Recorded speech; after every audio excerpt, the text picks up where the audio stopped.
सुप्रभातम मित्राणि। आज हमारे लिए अत्यंत आनंद का एक एक गौरवपूर्ण दिवस आषाढ़स्य प्रथम दिवसे। पिछले कई वर्षों से संस्कृत साहित्य अकादमी एवं संस्कृत भारती गुजरात दोनों के संयुक्त तत्वावधान में अत्यंत गौरवपूर्ण कार्यक्रम 2008 से हो रहा है। पर आज इस संक्रांति काल में हम फेसबुक के माध्यम से जो महाकवि कालिदास ने मेघ को दूत बना करके जो संदेश यक्ष के द्वारा यक्षिणी को भेजा गया, ऐसा एक अद्वितीय काव्य मेघदूत, उसको याद करके हमारे आज के इस मनोवाणी कार्यक्रम का प्रारंभ करेंगे।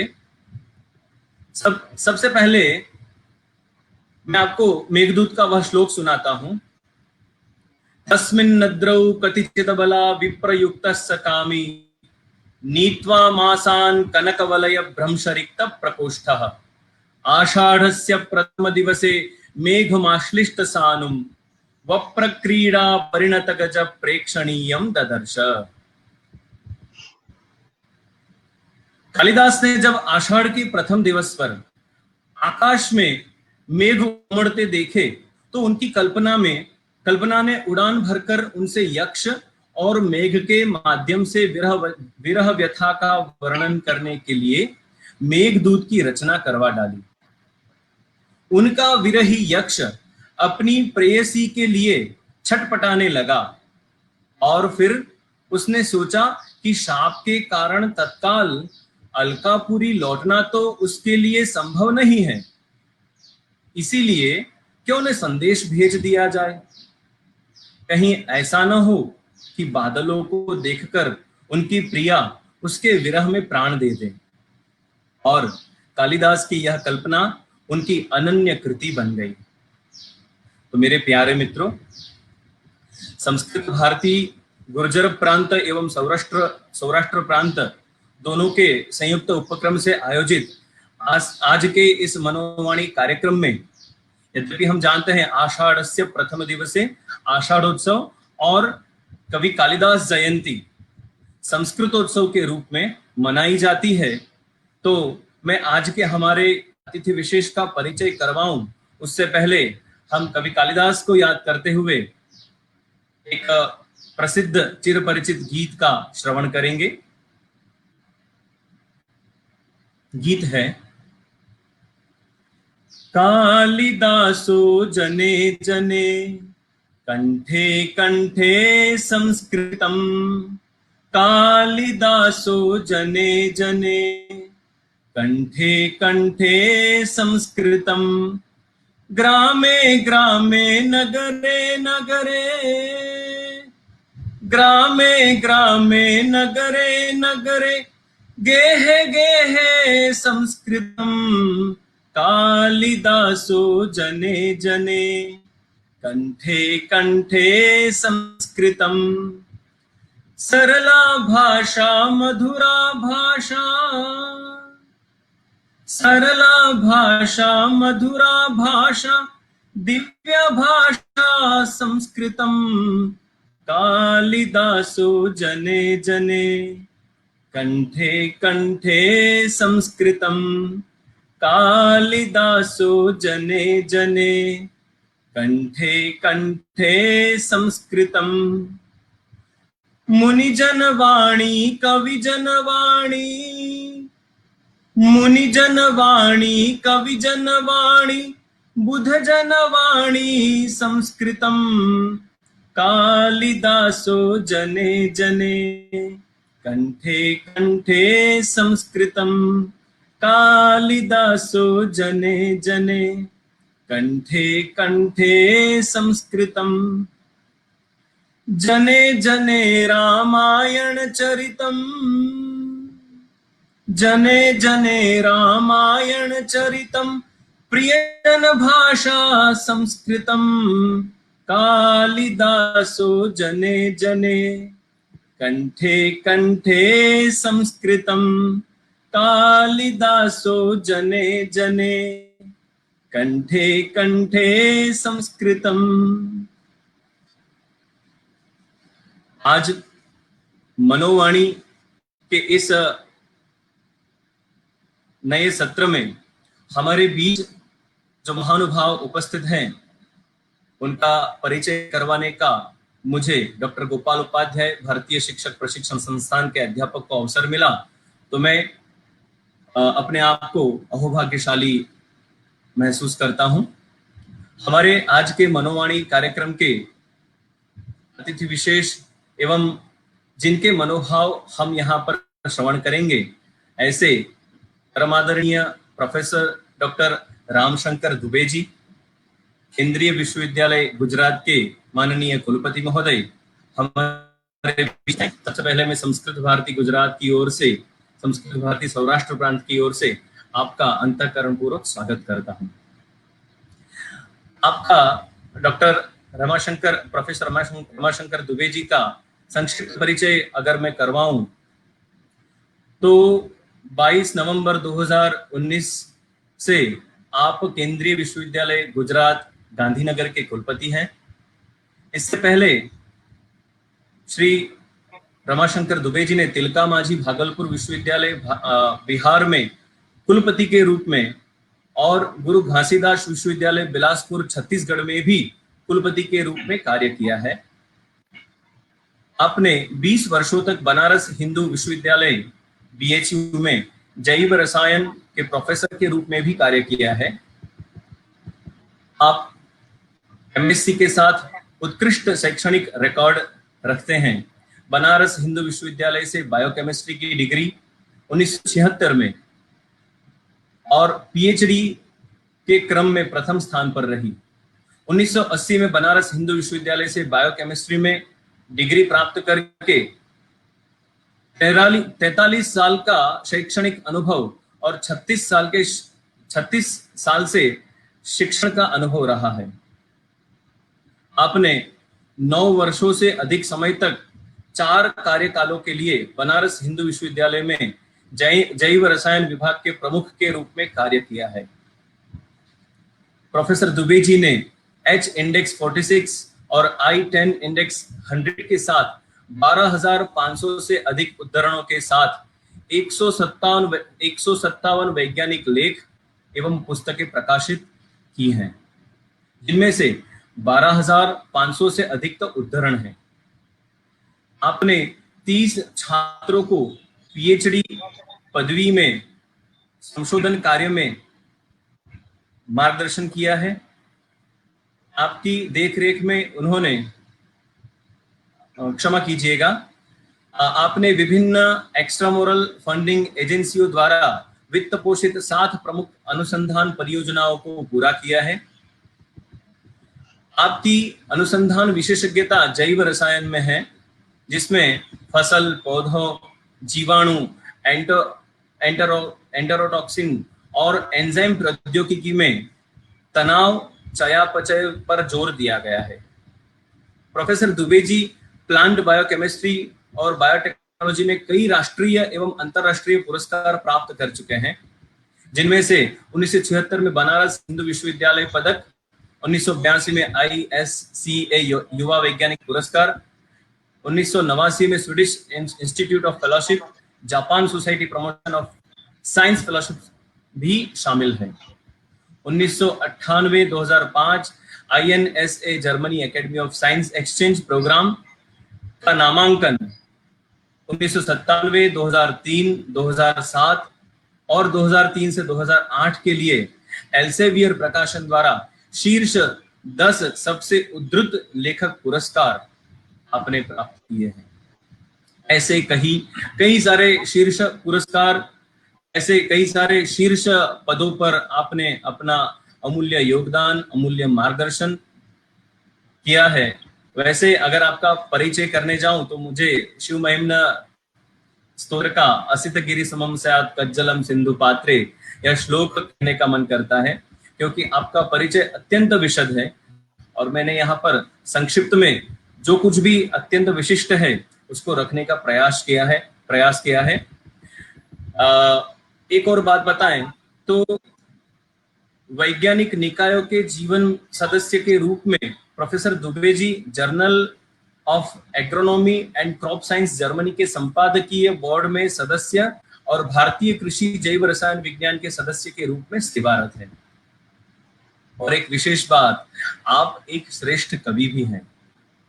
केंद्रीय विश्वविद्यालय गुजरात के कुलपति पद पर आरूढ़ होने के बाद में आपने केंद्रीय विश्वविद्यालय गुजरात का कुलगीत भी लिखा, जो परम पावन अतिमन भावन यह विश्व ज्ञान का पुंज हमारा, अत्यंत कर्णप्रिय, श्रवणीय एवं मननीय है।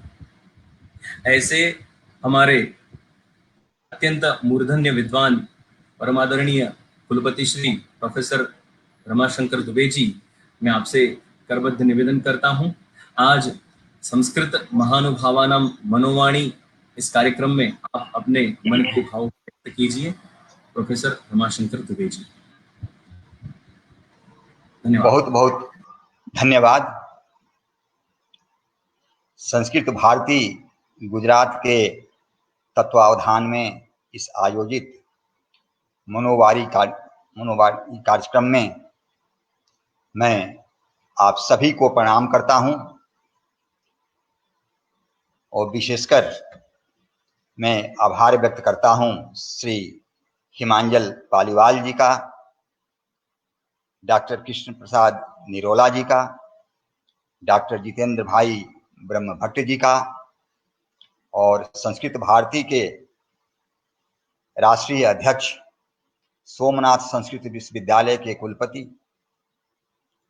प्रोफेसर गोपबंधु मिश्र जी का कि आप सबने आज हमें यह सुअवसर प्रदान किया कि आप सबके बीच में मैं अपने विचारों को रख सकूं। मैं मूलतः विज्ञान का विद्यार्थी हूं।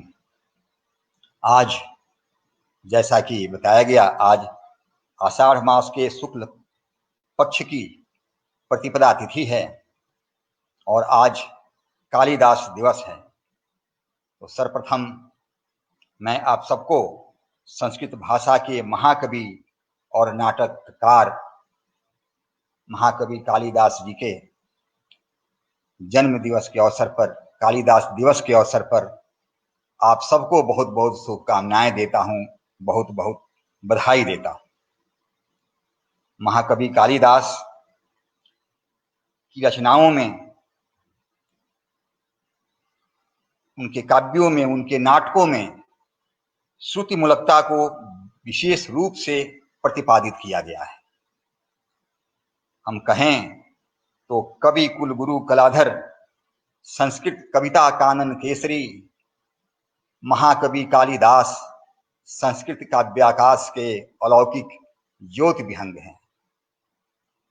वैसे तो हम महर्षि वाल्मीकि को आदि कवि कहते हैं, मगर महाकवि कालिदास ने अपनी रचनाओं के माध्यम से, अभिज्ञान शाकुंतलम के माध्यम से, कुमार संभवम के माध्यम से, रघुवंशम के माध्यम से, मेघदूतम के माध्यम से संपूर्ण विश्व जगत पर संस्कृत को इतने ऊंचाई पर ले गए महाकवि कालिदास कि आज पूरा विश्व में कालिदास का नाम स्थापित है और महाकवि कालिदास के साथ साथ संस्कृत स्थापित है। तभी विदेशों में भी कालिदास जी की इतनी ख्याति है कि हम जानते हैं, जैसे अभिज्ञान शाकुंतलम के बारे में, काव्येषु नाटकम रम्यम तत्र रम्या शकुंतला तत्रापि चतुर्थो अंकः तत्र श्लोक चतुष्टयम्। ये महाकवि कालिदास जी के बारे में। और कालिदास की उपमा के बारे में यह कहा गया, उपमा कालिदासस्य भारवी अर्थ गौरवम दंडिनः पदनालित्यम माघे संति त्रयो गुणाः। तो महाकवि कालिदास की जयंती के अवसर पर, उनके जन्म दिवस के अवसर पर यह हमारा सौभाग्य है कि आज के दिन आप सबके समक्ष अपने विचारों को रखने का हमें अवसर प्राप्त हुआ है। हम चर्चा करते हैं आज संस्कृति और संस्कृति पर। भारत का गौरव उसकी संस्कृति और सभ्यता में स्थित है। हम जानते हैं कि हमारी जो भारतीय संस्कृति है, हम तो लाखों वर्ष पुरानी उसकी संस्कृति को मानते हैं, मगर हमारा यदि पुरातात्विक हम उत्खनन के बारे में जाएं, पुरातात्विक सर्वे के बारे में जाएं, तो आज का विज्ञान भी मानता है कि कम से कम 12,000 वर्ष पुरानी हमारी जो सभ्यता है, मोहनजोदड़ो की सभ्यता है, गुजरात के लोथल की सभ्यता है, धौलावीरा की सभ्यता है, ये कम से कम 12,000 वर्ष पुरानी सभ्यता है। और विश्व के सभी विद्वान भी मानते हैं कि सबसे पुराने जो हमारे ग्रंथ हैं, मैक्स मुलर का भी मानना है कि सबसे पुराना ज्ञान का जो ग्रंथ है वो ऋग्वेद है। मैक्स मुलर का कहना है कि ऋग्वेद भी कम से कम 3 से 4 हजार वर्ष पुराना है। तो कहने का तात्पर्य कि विश्व के प्राचीनतम ज्ञान विज्ञान की हम बात करें तो उसकी भाषा हमारी संस्कृत भाषा रही है। यह हम सबके लिए गौरव की बात है। तो संस्कृत भाषा देववाणी है, यह देव भाषा है, क्योंकि यह ज्ञान विज्ञान की भाषा है, यह अध्यात्म की भाषा है। और पूरे विश्व में जब विश्वविद्यालय नहीं थे, विद्यालयों की परंपरा नहीं थी, शिक्षा की व्यवस्था नहीं थी, उस समय हमारे यहाँ पूरे भारतवर्ष में एक शिक्षा की व्यवस्था थी। और शिक्षा की व्यवस्था वो संस्कृत भाषा ही उस व्यवस्था के मूल आधार में संस्कृत भाषा थी। और जिस व्यवस्था के तहत पूरे विश्व को भारत ने अपनी एक शिक्षा व्यवस्था दी। तो आइए हम बात करते हैं अपने प्राचीनतम जो हमारी जो सभ्यता है, जहां से हम शुरुआत करते हैं, अपनी जो वैदिक परंपरा है वहां से हम शुरुआत करते हैं। जैसा कि मैंने कहा कि आज का विज्ञान, जिसे हम आधुनिक विज्ञान कहते हैं, जो महज 400-500 वर्षों का विज्ञान है, यह विज्ञान इतना बता सका है कि 12,000 वर्ष पुरानी हमारी सभ्यता है। मगर जैसा कि मैंने कहा, हम तो कहते हैं कि हमारी लाखों वर्ष पुरानी हमारी सभ्यता है, क्योंकि हमारे यहाँ तो सतयुग था, हमारे यहाँ त्रेता युग था, हमारे यहाँ द्वापर था, हमारे यहाँ कलयुग है। और कलयुग में हम कहते हैं कि हम 5,000 वर्ष अभी कलयुग में हम प्रवेश किए हैं। तो हम तो युग युगांतर से कई युगों से चलते चले आ रहे हैं और हमारी सभ्यता भी चलती चली आ रही है। हम वैदिक युग की ही बात करें तो हमारे ज्ञान के जितने खान हैं, ज्ञान विज्ञान के, वो सब हमारे वेदों उपनिषद की ऋचाओं में हमारे उस सभी ज्ञान भरे पड़े हैं। चाहे हम भौतिक ज्ञान की बात करें, चाहे हम आध्यात्मिक ज्ञान की बात करें, औषध विज्ञान की बात करें, जिस भी ज्ञान विज्ञान की हम बात करें, वो सब में हम देखते हैं कि ये ज्ञान विज्ञान हमारे वेदों में है। और वेद को तो हम अपौरुषेय मानते हैं। और आज हम भौतिक विज्ञान की बात करते हैं, भौतिकता में आज हम ज्यादा खोए हुए हैं, मगर जो हमारे वेद और उपनिषद हैं हमें बौद्धिकता और आध्यात्मिकता के समन्वय की बात करते हैं। भगवान श्री कृष्ण ने भी गीता में कहा है अर्जुन से कि विद्याओं में सबसे बड़ी विद्या है मैं अध्यात्म विद्या, मैं विद्याओं में सबसे बड़ा, अर्थात अध्यात्म विद्याओं में सबसे बड़ी विद्या है अध्यात्म है। हमारा मानव जीवन का, सनातन संस्कृति के आधार पर मानव जीवन का चरमोत्कर्ष रहा है, अध्यात्म विद्या चरमोत्कर्ष रही है। और हमारा चरमोत्कर्ष मोक्ष प्राप्ति करना रहा है। हमारे जो मानव जीवन में, सनातन संस्कृति में जो 4 उद्देश्य बताए गए हैं, धर्म, अर्थ, काम और मोक्ष, तो धर्म के आधार पर कार्य करना, धर्म के आधार पर अर्थ का उपार्जन करना, और मोक्ष जो हमारा चरमोत्कर्ष है, जो मोक्ष हमारा आध्यात्मिकता को दर्शाता है।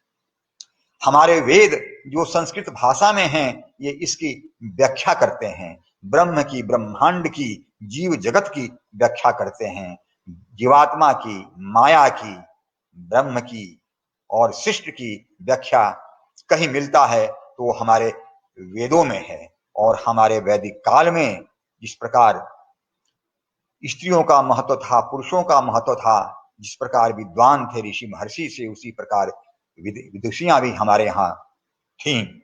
हमें उदाहरण मिलता है यजुर्वेद के बृहदारण्यक उपनिषद में। वहां गार्गी संवाद करती है महर्षि याज्ञवल्क ऋषि से।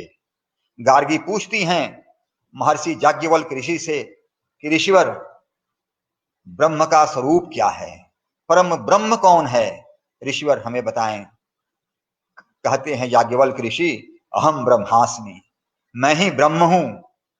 ब्रह्म जो बृहधातु से बना है, ब्रह्म बढ़ाने वाला, विस्तार वाला ब्रह्म, वो ब्रह्म हम में है, ब्रह्म तुम में है, ब्रह्म सब में है, ब्रह्म सभी में है। ये ब्रह्म का के स्वरूप के बारे में कि ब्रह्म निराकार है, वो परम ब्रह्म है, त्रिगुणातीत है, महर्षि याज्ञवल्क गार्गी को समझाते हैं। और इसी प्रकार हम देखें सामवेद के छांदोग्योपनिषद में वर्णन आता है, जब उद्दालक ऋषि अपने पुत्र श्वेत केतु को समझाते हैं, और जब श्वेत केतु पूछते हैं अपने पिता ऋषि से, उद्दालक ऋषि से, कि ब्रह्म का स्वरूप क्या है, तो उद्दालक ऋषि कहते हैं तत्व त्वम असि, वो तत्व तुम्हारे अंदर है, वो तत्व हमारे अंदर है, वो तत्व सभी के अंदर में है। तो ये परम ब्रह्म की परिभाषा जो बताई गई, विश्व में सबसे पहले जो ब्रह्म की ये जो परिभाषाएं आई, जो कि हमारे वेदों में है, वो हमारे संस्कृत भाषा में है। और वेद के जितने भी महावाक्य हैं, अहम ब्रह्मास्मि तत्त्वम असि, प्रज्ञानम ब्रह्म, अयम आत्मा ब्रह्म, ये जो ब्रह्म के बारे में, ब्रह्म की व्याख्या संस्कृत भाषा में हमारे वेदों में आई, जो कि हमारे वेदों के महावाक्य हैं। और यहां से अध्यात्म के दीप को हमने पूरे विश्व के लिए आलोकित किया। और वैदिक काल के बाद हम आए, हम आगे आगे बढ़े, तो जब हमारे यहाँ विद्यालयों की परंपरा आई, विश्वविद्यालयों की परंपरा आई, तो हम जानते हैं कि पूरे विश्व में सबसे पहले हमारे यहाँ तक्षशिला विश्वविद्यालय की स्थापना हुई, ईसा से 600 वर्ष पूर्व। और तक्षशिला विश्वविद्यालय में हालांकि वहां प्राकृतिक भाषा भी थी, पाली भाषा भी थी, मगर मुख्य भाषा संस्कृत भाषा थी। आयुर्वेद की, जहां आयुर्वेद की भी पढ़ाई होती थी, आयुर्वेद भी जिसे उपवेद है अथर्ववेद का, आयुर्वेद की पढ़ाई होती थी, धनुर्विद्या की पढ़ाई होती थी, शस्त्र और शास्त्र विभिन्न प्रकार के विज्ञान की पढ़ाई होती थी, खगोल विद्या, ज्योतिष विद्या और पढ़ाने का माध्यम उसका संस्कृत था। आचार्य चाणक्य भी तक्षशिला विश्वविद्यालय में शिक्षक थे, आचार्य चाणक्य जैसे भी गुरु थे तक्षशिला विश्वविद्यालय में। और हमारे यहाँ जो गुरु शिष्य की परंपरा का जो सूत्रपात हुआ, वो गुरु शिष्य की परंपरा के बीच में जो ऐसा अनुशासन था, और वो श्रुति परंपरा के साथ गुरुकुल की परंपरा की शुरुआत हुई कि वेदों की ऋचाओं को स्मरण करते थे शिष्य। जो गुरुओं के मुखार बिंदु से दो वेदों की ऋचाएं निकलती थी, उन वेदों की ऋचाओं को ग्रहण करते थे शिष्य, और वो हमारे यहाँ एक श्रुति परंपरा थी। और ये संस्कृत भाषा में ही वो ओज, संस्कृत भाषा में ही वो निहित है, जिसके कि चलते वो संस्कृत भाषा को, उनकी ऋचाओं को जब शिष्य याद करते थे, तो याद करते, कहते हैं कि जब ऋचाओं को याद करते थे, याद करने से उसकी स्मरण शक्ति बढ़ती थी। तो वो ताकत है संस्कृत भाषा में, संस्कृत के उन ऋचाओं में, ताकि जो स्मरण शक्ति को और बढ़ाती थी। तो हमारे यहाँ जो तक्षशिला विश्वविद्यालय की अपनी एक परंपरा थी कि गुरु शिष्य की परंपरा के आधार पर जो मूल रूप से संस्कृत की भाषा थी। और तक्षशिला विश्वविद्यालय उसी दौरान हमारे यहाँ मौर्य साम्राज्य, चंद्रगुप्त मौर्य उसी समय शासक थे उसी दौरान, और हमारे यहाँ मौर्य काल में उस समय भी संस्कृत भाषा का विकास हुआ। और मौर्य साम्राज्य के पतन के बाद कुछ वर्षों तक और प्रभाव थे, मगर हम सबसे जो सुनहरा जो अवसर कहते हैं अपने सनातन संस्कृति में, जो गुप्त काल था, जो कि सुनहरा काल था, जिसको कि हम गोल्डन पीरियड कहते हैं, और उस समय संस्कृत भाषा का विकास बहुत तेजी के साथ हुआ। और वही वो गुप्त काल था, स्वर्ण काल था, कि उस समय महाकवि कालिदास, हालांकि हमारे विद्वानों में मतभेद है महाकवि कालिदास के जन्म और समय को लेकर के, मगर फिर भी विद्वानों का मत है कि विक्रमादित्य के दरबार में जो नवरत्न थे, राजा विक्रमादित्य के दरबार में, उसमें एक महाकवि कालिदास भी थे और उसमें वराहमिहिर भी थे। नवरत्नों में बहुत नवरत्न थे। और वहीं गुप्त काल का समय था कि महाकवि कालिदास, वराहमिहिर और एक से एक हमारे यहाँ ज्ञान विज्ञान के पुरोधा, एक से वैज्ञानिक हमारे यहाँ आर्यभट्ट का भी वही समय था। आर्यभट्ट भी उसी समय में सन 473 एडी में आर्यभट्ट भी बिहार में पैदा हुए थे कि बहुत बड़े खगोल वैज्ञानिक थे। तो हमारे यहाँ जो संस्कृत भाषा में जो शिक्षा देने की जो परंपरा जो तक्षशिला विश्वविद्यालय से शुरू हुई, वो परंपरा हमारे यहाँ आगे बढ़ी और नालंदा विश्वविद्यालय की जब स्थापना हुई ईसा के 400 वर्ष बाद नालंदा विश्वविद्यालय में, तो हालांकि नालंदा विश्वविद्यालय में भी प्राकृत और पाली भाषा में, प्राकृत में शिक्षा दी जाती थी, मगर मुख्य रूप से वहां भी शिक्षा का माध्यम संस्कृत था, क्योंकि वहां पर वैदिक दर्शन की पढ़ाई, वेद की पढ़ाई, धनुर्विद्या की पढ़ाई, आयुर्वेद और विभिन्न प्रकार के ज्ञान विज्ञान, खगोल विद्या, ज्योतिष, बहुत सारे विद्याओं की, बहुत सारे विज्ञान की 20 शाखाएं थी जिनकी पढ़ाई वहां पर नालंदा विश्वविद्यालय में होती थी। और इन तक्षशिला और नालंदा विश्वविद्यालयों में दूर के देशों से कई कई हजार पढ़ने के लिए छात्र आते थे। पढ़ने के लिए वो इसीलिए पढ़ने के लिए आते थे कि हमारे यहाँ ज्ञान और अध्यात्म का, विज्ञान और अध्यात्म का समन्वय था। हमारे यहाँ जो शिक्षा का दर्शन था उसमें ज्ञान विज्ञान के साथ में अध्यात्म था। और जितने भी हमारे यहाँ शिक्षा शास्त्री हुए हैं, हम चाहे मदन महामना पंडित मदन मोहन मालवीय की बात करें या उनकी पहले डॉक्टर राधाकृष्णन जी की बात करें, स्वामी विवेकानंद जी की बात करें, आचार्य दयानंद सरस्वती की बात करें, सबने शिक्षा को अध्यात्म से जोड़ा, सबने ज्ञान विज्ञान को अध्यात्म से जोड़ा। स्वामी विवेकानंद जी ने तो यहां तक कहा कि जब भारत से जब अध्यात्म नहीं रहेगा, जब शिक्षा के साथ में अध्यात्म नहीं रहेगा, तो पूरा विश्व अनाथ हो जाएगा, क्योंकि यह भारत देश है जिसने कि पूरे विश्व को अध्यात्म का संदेश दिया है। तो हमारी भारतीय शिक्षा दृष्टि में सर्वत्र हमारे यहाँ अध्यात्म का समावेश रहा। और अध्यात्म आया कहां से? यह संस्कृत भाषा है जिसने कि अध्यात्म को समेटते हुए, ज्ञान विज्ञान को समेटते हुए संस्कृत भाषा आगे लाई, ज्ञान विज्ञान को, दर्शन को।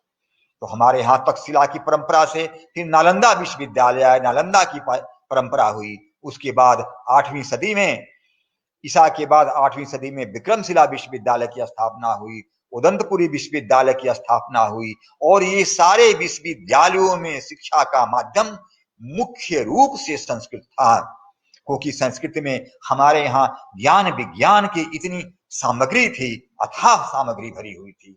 और आज भी हमारे यहाँ लगभग पूरे देश में हम देखें तो कम से कम संस्कृत की लगभग 3 करोड़ से ज्यादा पांडुलिपियां हैं जो कि संस्कृत भाषा में हैं, जो कि जहां तहां मठ में है, हमारे बहुत सारे विश्वविद्यालयों की पुस्तकालयों में है, पड़ी हुई है पांडुलिपियां। आज भी वो पांडुलिपियां पड़ी हुई हैं। तो संस्कृत ऐसी भाषा रही कि ज्ञान विज्ञान उसमें कूट कूट करके भरा रहा, हमने पूरे विश्व को दिखाया।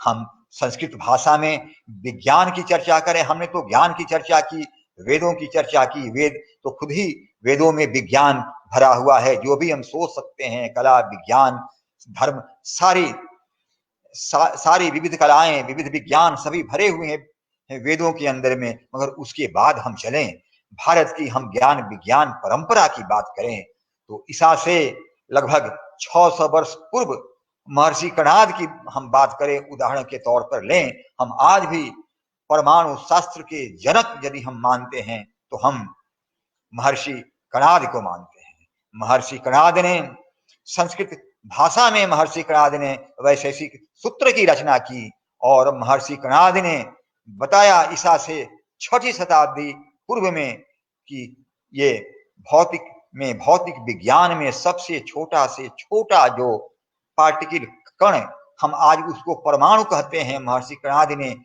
पीलो शब्द का उपयोग किया, पीलो शब्द, कि सबसे छोटा से छोटा जो है कण है वो परमाणु है। और परमाणु के संघनन से, पीलो के संघनन से अणु का निर्माण होता है। ये महर्षि कणाद ने ईसा से 600 वर्ष पहले संस्कृत भाषा में अपने वैशेषिक सूत्र में कह दिया। और महर्षि कणाद से लगभग 2500 वर्ष बाद जाके डाल्टन एटॉमिक थियोरी दिया।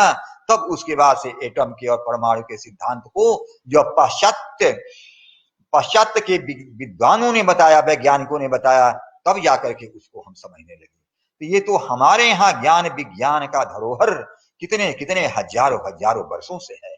महर्षि कणाद ईसा से 600 वर्ष पूर्व उन्होंने वैश्विक सूत्र की रचना की। और केवल परमाणु विज्ञान के ही बारे में नहीं, महर्षि कणाद ने तो यहां तक कहा अपने वैशेषिक सूत्र में, महर्षि कणाद ने कहा ताप भी पदार्थ है।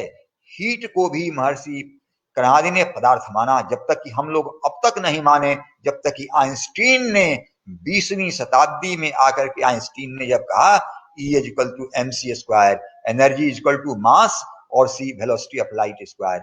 मतलब कहने का तात्पर्य कि आइंस्टीन ने भी कहा कि हम पदार्थ को भी ऊर्जा में परिवर्तित कर सकते हैं और ऊर्जा और पदार्थ एक दूसरे में परिवर्तनशील हैं। और महर्षि कणाद ने उस समय कह दिया, ईसा के 600 वर्ष पहले कह दिया। ये हमारे यहाँ परमाणु विज्ञान, पदार्थ विज्ञान हमारे यहाँ कितना, फिजिकल साइंस हमारे यहाँ कितना डेवलप था, कितना आगे बढ़ा था, ये एक उदाहरण महर्षि कणाद हैं। उसके बाद हम चलें, हम चिकित्सा विज्ञान की बात करें तो हम काशी को जानते हैं, बनारस को जानते हैं, वाराणसी को जानते हैं, जो ज्ञान है, अध्यात्म और सनातन संस्कृति के नगरी काशी है। उसी काशी के धरती पर पैदा हुए महर्षि सुश्रुत, ईसा से वो भी 600 वर्ष पूर्व उन्होंने सुश्रुत संहिता की रचना की। और सुश्रुत संहिता में उन्होंने 125 प्रकार के उन्होंने उपकरणों का वर्णन किया। और सुश्रुत संहिता की पूरी रचना संस्कृत भाषा में है। जो आयुर्वेद है, जो उपवेद है अथर्ववेद का, तो आयुर्वेद शास्त्र के वो प्रणेता महर्षि सुश्रुत ने जो सुश्रुत संहिता की रचना की, उसमें उन्होंने 125 प्रकार के उपकरणों के बारे में उन्होंने जिक्र किया। और सर्वप्रथम रीनोप्लास्टी, जिसको हम बोलते हैं नाक का ऑपरेशन, सबसे पहले महर्षि सुश्रुत ने करके दिखाया। सुश्रुत संहिता में विस्तृत रूप से वर्णन उन्होंने कहा, विस्तृत रूप से बताया उन्होंने किस प्रकार ऑपरेशन किया जाता, ऑपरेशन की सारी विधियों के बारे में बताया। और लगभग 600 प्रकार के ऑपरेशन के बारे में उन्होंने बताया महर्षि सुश्रुत ने अपनी सुश्रुत संहिता में, ईसा से 600 वर्ष पहले, जबकि पूरे विश्व में हमारा चिकित्सा विज्ञान बिल्कुल शैशवावस्था पर था। उस समय भारत में सुश्रुत संहिता में उन्होंने इतने सारे ऑपरेशंस करके महर्षि सुश्रुत ने बताए। और महर्षि सुश्रुत ने विभिन्न वनस्पतियों से, फलों से, वनस्पतियों से औषधियों के निर्माण करने की उन्होंने विधि बताई। और उन औषधियों के निर्माण में ज्ञान विज्ञान के साथ में अध्यात्म का समन्वय था कि किसी भी औषधि बनाते समय विभिन्न प्रकार के मंत्रों के बारे में जाप का विधान था, उन्होंने सुश्रुत संहिता में वर्णन किया है। और उसके बाद हम आए तो बहुत बड़े वैद्य और बहुत बड़े बड़े केमिकल साइंस के बहुत बड़े विद्वान आचार्य नागार्जुन, जब हम चिकित्सा शास्त्र की बात करते हैं तो आचार्य नागार्जुन को नहीं भूल सकते। आचार्य नागार्जुन बहुत बड़े वैज्ञानिक हैं, जिन्होंने की रस रचना कर और कई ग्रंथों की रचना की। पूर्ण रूप से संस्कृत भाषा में उन्होंने रचना की और उसमें कई भस्म बनाने की कई विधियों के बारे में उन्होंने बताया। और भस्म बनाने के समय, हर विधि के समय विभिन्न मंत्रों का जाप करते थे। कोई भी भस्म तैयार करने के पहले रसेश्वर महादेव का ध्यान करते थे, रसेश्वर महादेव का जाप करते थे, क्योंकि रसेश्वर, रस विज्ञान, रसायन विज्ञान के जनक रसेश्वर महादेव का ध्यान करते थे और हर मंत्र का जाप करते थे अपनी कुछ औषधि निर्माण के समय। तो उस समय विज्ञान और अध्यात्म दोनों ही एक दूसरे के पूरक थे, दोनों ही संपूरक थे एक दूसरे के। ये हमारी ऋषियों की परंपरा थी, ये हमारे ज्ञान विज्ञान की परंपरा थी। और वही परंपरा थी कि उस आचार्य नागार्जुन ने उस समय ईसा के 100-200 वर्ष बाद उन्होंने पारद को गोल्ड में, पारद को, मरकरी को, पारद को उन्होंने सोने में उसमें बदल दिया था और बदल के दिखा दिया था।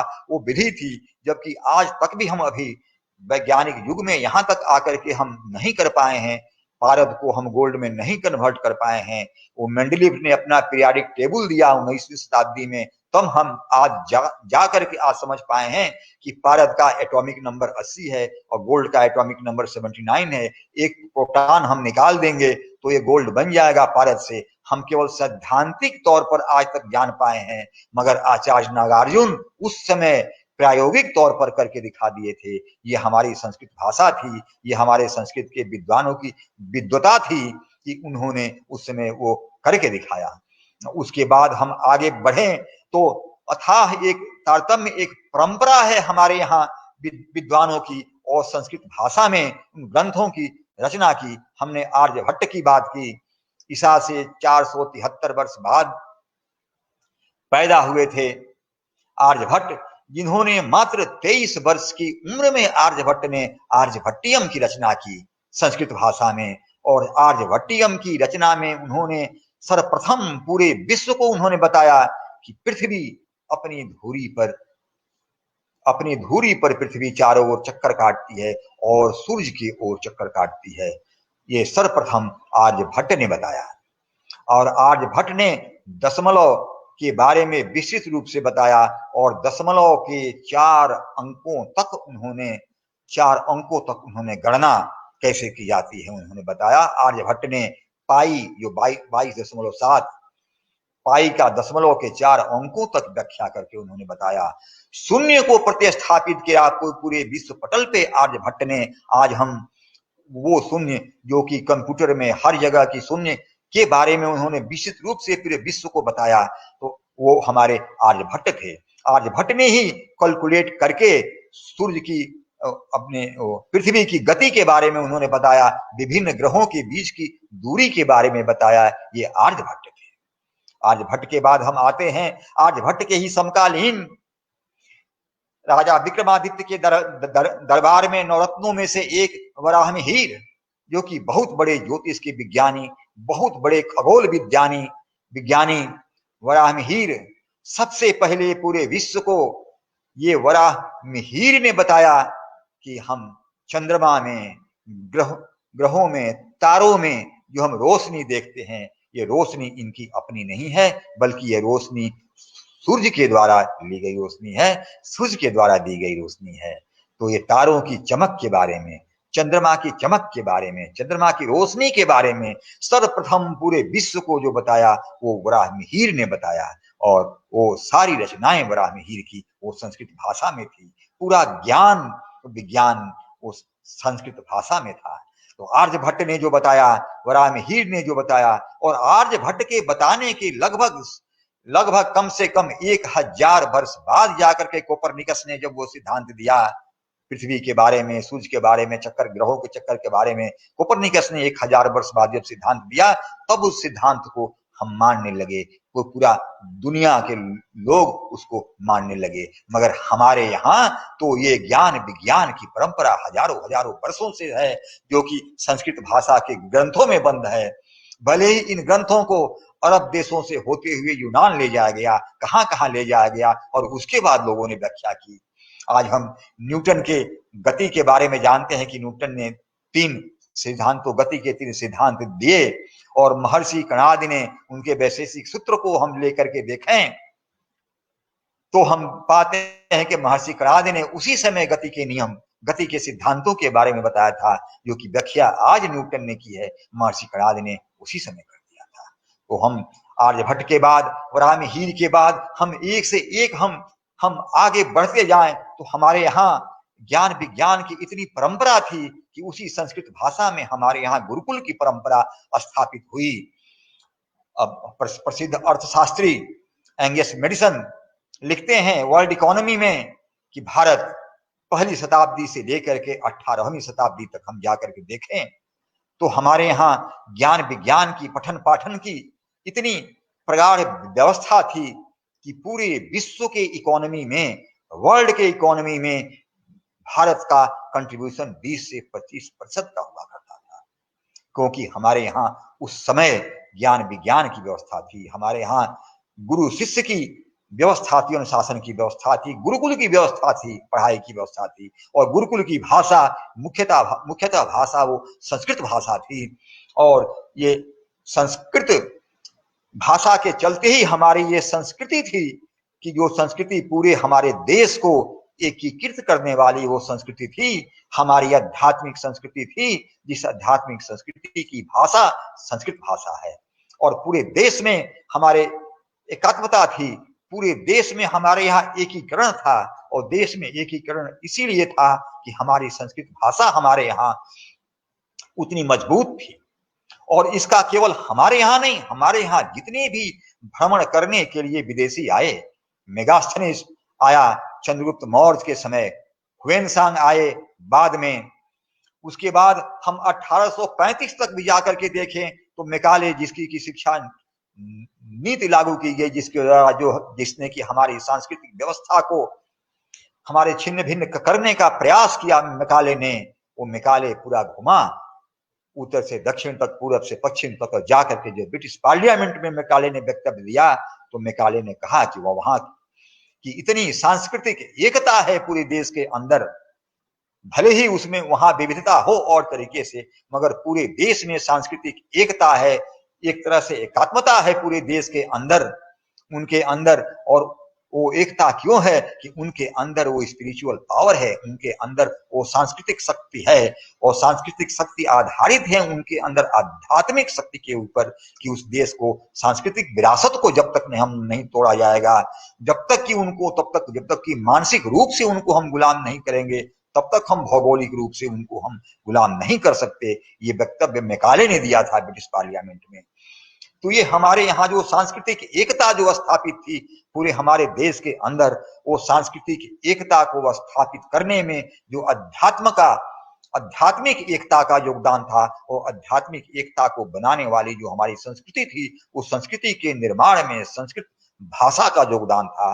वो संस्कृत भाषा के द्वारा हमारे यहाँ वो सांस्कृतिक एकता आई। हमारे यहाँ जो गुरुकुल थे, तो गुरुकुल की भाषा हमारे यहाँ संस्कृत थी। कहते हैं कि हमारे यहाँ सन 1700 ईस्वी तक, 17वीं शताब्दी तक हमारे पूरे गांव में, हर एक गांव में एक गुरुकुल हुआ करता था। और गुरुकुल में हम जो छात्र जो पढ़ने के लिए जाते थे, पूर्ण रूप से ब्रह्मचर्य का पालन करते हुए और एक अनुशासन था, गजब का अनुशासन था हमारे गुरुकुल की परंपरा में, गुरु और शिष्य के बीच में।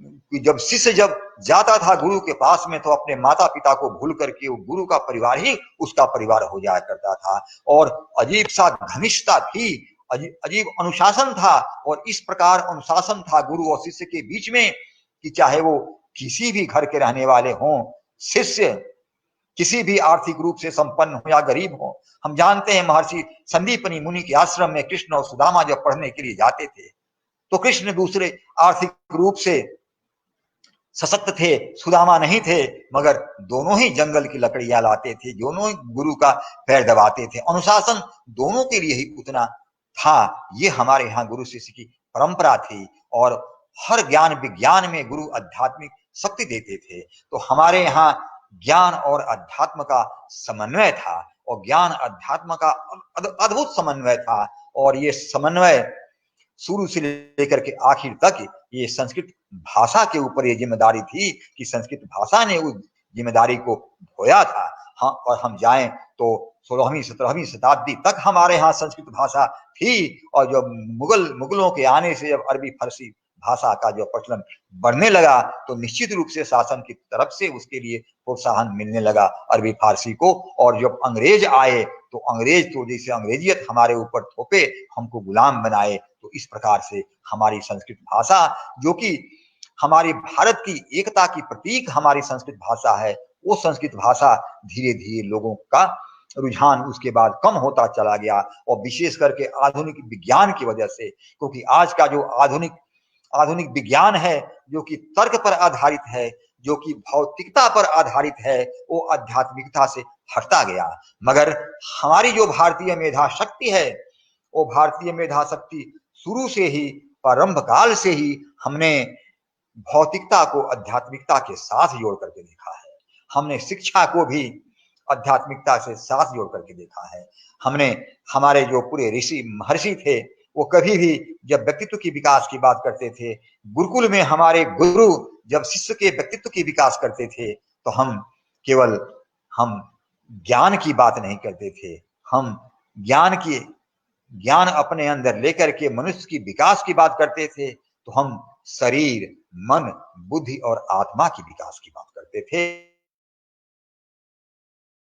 मानसिक विकास, बौद्धिक विकास और आत्मिक विकास, सबसे बड़ा जो सुख था विकास, वो हमारा आत्मिक विकास। क्योंकि आत्मिक विकास की चर्चा, अध्यात्म की चर्चा हमारे संस्कृत के सारे ग्रंथों में, हमारे वेद, संस्कृति की शक्ति है। यही हमारे देश के मूल में है जो शक्ति है, वो आध्यात्मिक शक्ति है। और इसी की व्याख्या समय समय पर हमारे विद्वान ऋषि महर्षि करते चले आए हैं। हमारे यहाँ वेदांत में कहा गया, वेदांत दर्शन में महर्षि वादरायण ने जब ब्रह्मसूत्र की रचना की, तो एको अहम द्वितीयो नास्ति, वेदांत का सिद्धांत की एको अहम द्वितीयो नास्ति, परम ब्रह्म परमेश्वर एक है। इसी की बृहद व्याख्या आदि गुरु शंकराचार्य ने की, ब्रह्म सत्यम जगत मिथ्या, ये परम ब्रह्म परमेश्वर ही वो सत्य है, क्योंकि परम ब्रह्म परमेश्वर ही त्रिगुणातीत है। रजोगुण, तमोगुण, सतोगुण सभी गुणों से वो परे है। वही परम पिता परमेश्वर है। ब्रह्म सत्यम, क्योंकि वही सत्य है। और जगत मिथ्या, वो जगत मिथ्या क्यों है? क्योंकि जगत ये स्थूल जगत है, भौतिक जगत है। इसमें फोर्थ डायमेंशन टाइम है, समय है। समय के सापेक्ष में यह स्थूल में परिवर्तन होता रहता है। जो हम आज हैं वो कल नहीं हैं, कल रहेंगे वो परसों नहीं रहेंगे। मगर जो ब्रह्म है, वो परम ब्रह्म है, वो तो सभी कालों में सत्य है।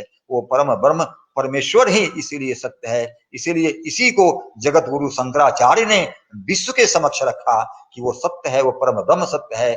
और हमारी सनातन संस्कृति इसको परम परमेश्वर की सत्ता को स्वीकारती है कि परम ब्रह्म परमेश्वर तो परमात्मा है, और हमारे शरीर के अंदर जो आत्मा है, वो आत्मा व परमात्मा से संबंध है। आत्मा और परमात्मा से तो संबंध है, मगर आत्मा शरीर के अंदर में है, वो जीवात्मा है। और जीवात्मा तो माया के बंधन में है, इसलिए परमात्मा का साक्षात्कार नहीं कर पाती है, माया के बंधन की, माया के आवरण के चलते। मगर जब माया का आवरण हट जाए और वही जीवात्मा अपनी साधना से महात्मा बन जाए, तो वो निश्चित रूप से परमपिता परमेश्वर और परमात्मा का साक्षात्कार कर सकता है। कहते हैं भगवान श्री कृष्ण गीता में अर्जुन से, गीता के 9वें अध्याय के 10वें श्लोक में कहते हैं, श्री कृष्ण जी अर्जुन से, मया अध्यक्षेण प्रकृति सूयते सचराचरम। हे अर्जुन, ये जो पूरी प्रकृति है वो मेरी अध्यक्षता में है। सूयते चचराचरम, सूयते सचराचरम, जो चर है या अचर है, अर्थात जो जड़ है या चेतन है, वो सभी हमारे ही नियंत्रण में है। तो आज हमारे विज्ञान को भी मानना पड़ेगा, और मानता है विज्ञान की इतना बड़ा ब्रह्मांड, इतने हमारे ग्रह नक्षत्र, क्या बिना अनुशासन के तो नहीं चल सकते। छोटी सी जगह पर हम देखते हैं कहीं अनुशासन में भंग हो जाता है तो क्या से क्या हो जाता है, मगर पूरे सृष्टि में, पूरे ब्रह्मांड में ये इतना बड़ा अनुशासन है, इतना बड़ा सबके हर पदार्थ के अंदर गुरुत्वाकर्षण है, सबका एक दूसरे के साथ संबंध है। कहते हैं भगवान श्री कृष्ण, मया दक्षिण प्रकृति, ये पूरी प्रकृति, ये पूरी सृष्टि मेरे ही संरक्षण में है, और मैं ही हूं जो कि पूरी सृष्टि को चलाता हूं। तो इसी भाव को हम स्वीकार करते हैं, और वो सारे वेद उपनिषद, सारी रचनाएं हमारी संस्कृत भाषा में है, जहां से आज पूरा विश्व भी देख रहा है। और पूरे विश्व के तो कई देशों में संस्कृत भाषा की पढ़ाई इसीलिए हो रही है कि हमारे जो ज्ञान विज्ञान है, अध्यात्म की जो परंपरा है, इसमें से वो तथ्यों को निकाल रहे हैं, नए नए सूत्र प्रतिपादित कर रहे हैं। तो आज हमें विशेष रूप से ज्यादा आवश्यकता है कि जो हमारी धरोहर है, उस धरोहर को हम देखें, और धरोहर को हम उसमें से जो परिष्कृत करें, हम लाएं, ज्ञान विज्ञान को लाएं। हम यहाँ पर चर्चा करना चाहेंगे, क्योंकि मैं मूल रूप से काशी हिंदू विश्वविद्यालय का विद्यार्थी रहा हूं। देश के महान राष्ट्रभक्त महामना पंडित मदन मोहन मालवीय जी ने जब काशी हिंदू विश्वविद्यालय की स्थापना की, जब हमारा देश गुलाम था 1916 में, तो उनके अंदर में इच्छा थी, महामना के अंदर में, कि भारत जब गुलाम होगा तो हमारी भारतीय संस्कृति और हमारे संस्कृत का क्या होगा। तो इसीलिए उन्होंने काशी हिंदू विश्वविद्यालय की स्थापना की। तो उन्होंने प्राच्य विद्या धर्म विज्ञान संकाय, जो कि प्राचीन हमारी संस्कृत भाषा, धर्मागम धर्मकांड कर्मकांड की पढ़ाई हो, उसके साथ साथ में हमारे यहाँ आधुनिक ज्ञान विज्ञान की पढ़ाई हो, दोनों को समन्वय करते हुए उन्होंने काशी हिंदू विश्वविद्यालय की स्थापना की। और उन्होंने उद्देश्य रखा, महामना मालवीय जी ने, काशी हिंदू विश्वविद्यालय का उद्देश्य, आज भी हम जाएं तो वहां पर विश्वनाथ मंदिर है, उसमें लिखा हुआ है, महामना ने खुद रचना की श्लोक की विश्वविद्यालय के उद्देश्य के बारे में उन्होंने लिखा, प्रसादात विश्वनाथस्य प्रसादात विश्वनाथस्य काश्याम भागीरथी तटे विश्वविद्यालयो श्रेष्ठोयम हिंदूनाम मानवर्धन। हिंदुओं की संस्कृति, जो हमारी सनातन संस्कृति है, उसके संवर्धन के लिए, संपुष्टि के लिए इस विश्वविद्यालय की स्थापना हुई है। और 4 उद्देश्यों में उन्होंने लिखा। प्रथम उद्देश्य उन्होंने लिखा कि हमारे जो हिंदू धर्मशास्त्र हैं, जो धर्म ग्रंथ हैं, उनका प्रचार प्रसार करना, उनको आत्मसात करना, उनको जन सामान्य के लिए पहुंचाना, ये हमारे विश्वविद्यालय का पहला उद्देश्य होगा। और दूसरे उद्देश्य की बात करते हैं, युवाओं में चरित्र निर्माण। और चरित्र निर्माण कैसे? क्योंकि वो धर्म को और नीति को, religion and ethics should be integral part of education. वो धर्म को और धर्म का हमारा वो हमारा अध्यात्म, जो कि हमारी संस्कृत भाषा से चलता चला हुआ हमारा अध्यात्म आ रहा है। वो महामना जी नित्य रूप से गीता का पाठ करते थे, नित्य गीता का पाठ करते थे। और रविवार के दिन काशी हिंदू विश्वविद्यालय में निश्चित रूप से गीता का पाठ करके अपने छात्रों को सुनाते थे। और गीता में जो भगवान श्री कृष्ण ने जो अर्जुन को उपदेश दिया है, एक एक उपदेश की व्याख्या करते थे।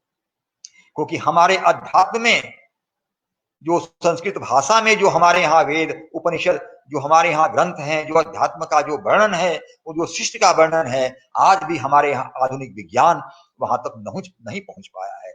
उदाहरण के तौर पर हम अभी भी ये गुत्थी को सुलझाने में लगे हुए हैं कि शिष्ट की उत्पत्ति कैसे हुई, शिष्ट की रचना कैसी हुई, कैसी हुई। आज हम कार्बन डेटिंग के माध्यम से वहां तक पहुंच पाए हैं कि 4.5 अरब पहले इस पृथ्वी की उत्पत्ति हुई थी। मगर हमने तो काल गणना से बहुत पहले ही बता दिया पृथ्वी की उत्पत्ति के बारे में। आज हम कार्बन डेटिंग से पता कर रहे हैं कि बिग बैंग थियरी, जो अदृश्य में विस्फोट हुआ था, वो आज से करीब 14 मिलियन वर्ष पहले, 14 बिलियन वर्ष पहले में 14 अरब वर्ष पहले विस्फोट हुआ था। और कैसे विस्फोट हुआ था, हमारे यहाँ तो ऋग्वेद में वर्णन है, मगर हम आधुनिक विज्ञान से पता कर रहे हैं कि कौन वो सूक्ष्म कण था, अदृश्य कण था, जिसमें कि विस्फोट हुआ। तो आज तक भी हम पता नहीं कर पाए। तो कुछ वर्ष पहले जो हम प्रयोग किए, उसका नाम हमने गॉड पार्टिकल दिया, क्योंकि वहां तक अभी हम नहीं पहुंच पाए।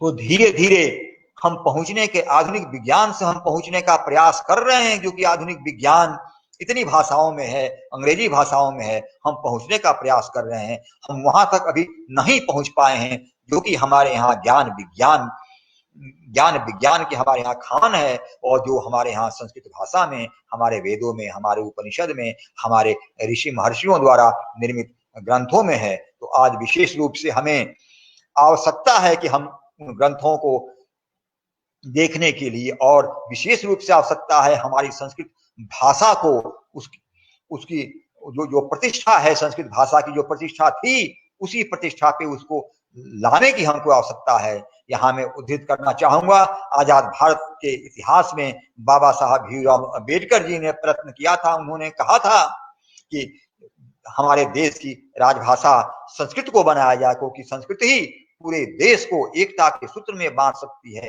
पूरब से पश्चिम तक, उत्तर से दक्षिण तक एक सूत्र में बांधने वाली, एकात्मता की सूत्र में बांधने वाली पूरे देश को जो भाषा है वो भाषा संस्कृत है। तो आज हम सभी संस्कृत प्रेमियों की यह जिम्मेदारी बनती है कि संस्कृत भाषा को हम पुनः उसको प्रतिष्ठा दिलाएं, क्योंकि हमने पहले भी कहा कि भारत की भी प्रतिष्ठा संस्कृत और संस्कृति से ही संभव है, और संस्कृत और संस्कृति में ही भारत की प्रतिष्ठा निहित है। भारत विश्वगुरु था, भारत कई वर्षों तक भारत विश्वगुरु था, शताब्दियों तक भारत विश्वगुरु था। तो विश्वगुरु रहने के पीछे कारण था कि हमारे यहाँ संस्कृत भाषा थी, और संस्कृत भाषा ही ज्ञान विज्ञान की भाषा थी, बोलचाल की भाषा थी, सबको समेट करके लेके चलने वाली भाषा थी, गुरु शिष्य की परंपरा की भाषा थी, सर्वसाधारण की भाषा थी, और जो कि परोपकार की भाषा थी। संस्कृत की भाषा ही तो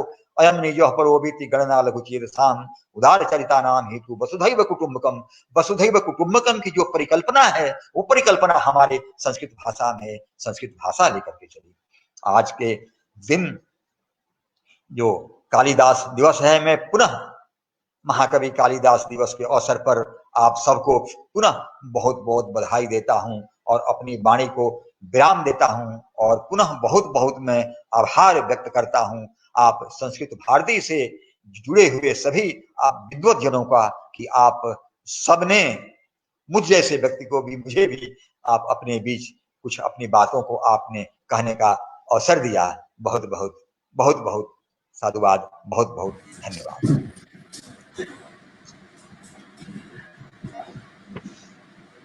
जिन्होंने, बहुत बहुत धन्यवाद महोदय, आपने अपने ज्ञान के उदधि से हमें आपके ज्ञान रसामृत का पान करवाया। मेरे गुरुजी ने एक बहुत ही अच्छा एक सुभाषित कहा था, प्रेमाम्बुपाद्यमादाय हृदयं स्यात् सुखासनम चंदनम वंदने नास्तु वाक्पुष्पैः पूज्यते मया।